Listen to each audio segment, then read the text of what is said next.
Hello दोस्तों, आज की कहानी का नाम है काकी का टिफ़िन। विभा काकी से आते जाते खूब बातें करती। काकी भी कभी उसके पास आकर बैठ जाया करती। विभा के दिमाग में काकी की बातें घूमती रहती। विभा का मन काकी के लिए करुणा से भरा रहता। जितना उनका स्वभाव जान रही थी उतना उनके साथ मन से जुड़ती जा रही थी। काकी अपने बेटे बहू पोते पोती की हमेशा तारीफ करती। पड़ोस में नई आई विभा सामने वाले घर की 80 वर्षीय चंदा काकी को देखकर बहुत खुश होती थी। जब भी काकी से बात होती, काकी से हमेशा कुछ न कुछ सीख मिल ही जाती थी। काकी अकेली रहती थी, ऐसा नहीं कि उनका कोई नहीं था, भरा पूरा घर परिवार था, पर अलग अलग रहता था। काकी का एक बेटा विदेश में, दूसरा उसी घर में अपने परिवार के साथ ऊपर के पोर्शन में रहता। विभा को अपनी छत के एक कोने से दिखाई देता रहता कि काकी का पोता काकी के लिए खाने का टिफ़िन नीचे लेकर जाया करता। विभा को यह देखकर अच्छा लगता कि चलो काकी के खाने पीने का ध्यान बेटा अलग रहकर भी करता है। काकी मस्त अंदाज में हमेशा विभा को कहती, मुझे खाने पीने का बहुत शौक है, जो मन करता है कहकर बनवा लेती हूँ। विभा काकी से आते जाते खूब बातें करती। काकी भी कभी उसके पास आकर बैठ जाया करती।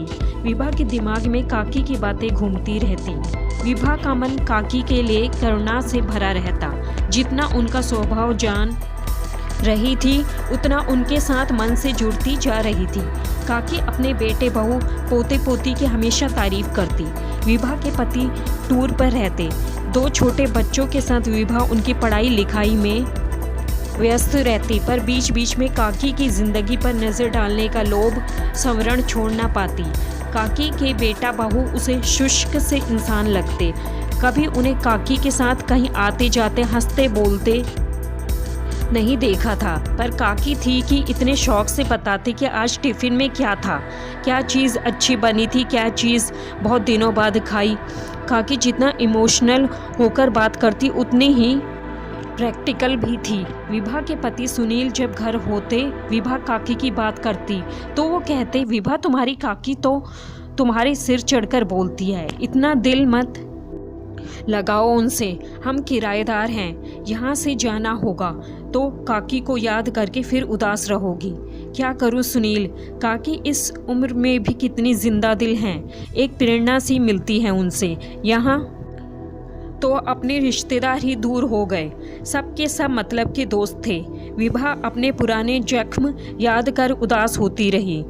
शिकायतों का एक दौर शुरू हुआ तो विभा दिल की भड़ास निकालती रही। सुनील क्या कहते, हाँ यह सच था कि विभा का दिल कुछ अपनों के व्यवहार से दुखी था। एक बार यूं ही सर्दियों की एक शाम को विभा काकी से मिलने उनके घर गई। उनकी गैलरी में उसे काकी और उनके पोते की आवाज़ सुनाई दी। पोता राकेश कह रहा था, दादी इस बार आपने अभी तक टिफ़िन के पैसे नहीं दिए। पापा ने कहा है कि महीने की 3 तारीख हो गई, पेंशन तो आ गई होगी, और पापा ने यह भी कहा है कि महंगाई बहुत बढ़ गई है, अब 2000 नहीं 3000 दिया करना टिफ़िन के लिए। अरे इतना महंगा, इससे अच्छा तो मैं सामने वाली गली से टिफ़िन मंगा लूँगी, मुझे सस्ता पड़ेगा। सोच लो दादी, हम वही बना कर देते हैं जो आप कहती हैं, बिना मिर्च मसाले का खाना। आपको ऐसा घर जैसा खाना बाहर मिल जाएगा। हाँ ये बात भी है, पर जाकर पूछ कर आके 2500 चलेगा। ठीक है पूछ कर आता हूँ, कहकर राकेश जाने के लिए मुड़ा तो विभा तुरंत चुपचाप वापस लौट आई। उसकी आंखों से आंसू बहे जा रहे थे। मन कर रहा था कि दौड़ कर जाए और काकी को अपने सीने से लगा ले, पर नहीं, काकी के झूठ का भ्रम रखने के लिए वह भारी मन से घर की तरफ चलती रही। काकी के टिफ़िन के स्वाद का सच बहुत कड़वा था। दोस्तों आपको यह कहानी पसंद आई तो प्लीज़ इसको लाइक शेयर और सब्सक्राइब करना ना भूलें। धन्यवाद।